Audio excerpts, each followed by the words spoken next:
खतियान और खतियानी के हित में जो भी हमें करना पड़े हम तो करेंगे ही, इतने 100 बार जेल जाने पड़े हम जाएंगे। ठीक है, चलेंगे। किस मामले में जा रहे हैं अमित? चले चलते विधानसभा का जो घेराव का मामला था उस मामले में हमें बेल नहीं मिली हाईकोर्ट से भी, और इसको लेकर हाईकोर्ट के फैसले का हम सम्मान करते हैं। और इसलिए हम जा रहे हैं। तो सबसे पुराना मामला था जो कि 2006 का था,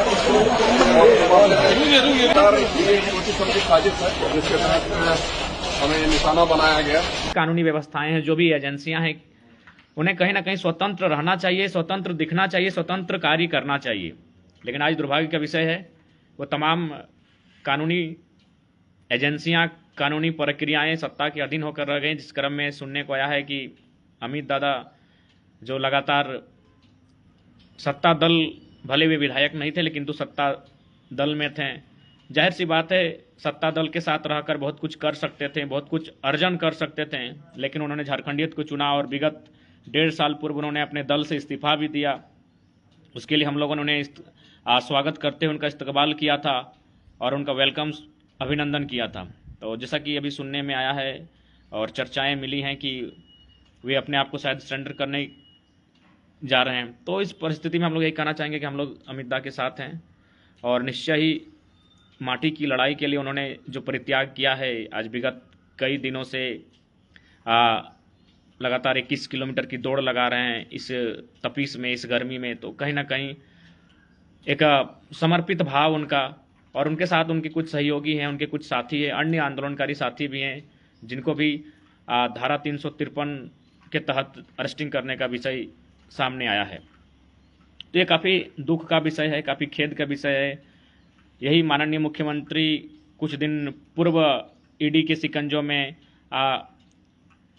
शायद खनन का मामला था, जिनमें उनके मुख्यमंत्री का जो पद है उस पर सवालिया निशान खड़ा हो रहा था, लेकिन उस पर किसी प्रकार से टाल मटोल करते हुए, किसी प्रकार उस सिचुएशन को हैंडल करते हुए निकल आते हैं। स्वाभाविक सी बात है, सत्ता में है, शक्ति का उन्होंने अपने हितार्थ के लिए उपयोग किया। लेकिन जो लोग सत्ता से कट गए हैं, क्या वे लोग, उनके लिए 353 की धारा मजाक बन जाएगी? और लिहाजा आज के डेट में हमारे कानूनी व्यवस्थाओं की बात करें, जो 353 का जो आर्टिकल सेक्शन है इंडियन पेनल कोड के तहत 353 की जो सेक्शन है, वो कहीं ना कहीं एक मजाक का विषय बन गया है। सरकारी काम में बाधा, कुछ हो चाहे नहीं हो, सरकारी काम में बाधा, आंदोलन करने जाओ तो सरकारी काम में बाधा, अपनी आवाज़ उठाने जाओ तो सरकारी काम में बाधा, वीडियो से अगर कुछ गलत कर रहा है उसके खिलाफ बात करो तो सरकारी काम में बाधा, थाना प्रभारी घूस ले रहा है उसके खिलाफ बात करो तो सरकारी काम में बाधा, अपने हक अधिकार की बात करो तो सरकारी काम में बाधा। तो कुल मिलाकर 353 सेक्शन आज के डेट में मजाक बन के रह गया है। और उसी के तहत अमित दा के साथ जो कानूनी दांवपेच खेला जा रहा है, जो इसका कहीं ना कहीं हम लोग भर्त्सना करते हैं। और निश्चय ही इस घड़ी में हम लोग उनके साथ हैं और लिहाजा साथ होना भी चाहिए, क्योंकि उन्होंने उस समय अपने दल का त्याग किया जिस समय उनका दल सत्ता में था। यानी उस दल के साथ रहकर बहुत कुछ अर्जन कर सकते थे, उसके बावजूद उनके और उनके साथियों को हुलजोहार करते हैं, नमस्कार करते हैं और उनके साथ निश्चय ही आज तमाम परिस्थितियां आपके सामने हैं कि आज किस प्रकार 353 का जो सेक्शन है मजाक बन के रह गया है। अगर विधानसभा घेराव की बात कही जाए तो ये सर्वविदित है कि विधानसभा से न जाने 500 मीटर की दूरी, 1 किलोमीटर की दूरी पर ही बैरिकेडिंग होता है और वहाँ से तो आगे किसी को जाने दिया ही नहीं जाता है। उसके बावजूद इस प्रकार मतलब शिकंजा कसना, इस प्रकार से साजिशें करना, ये बहुत ही दुर्भाग्यपूर्ण विषय है।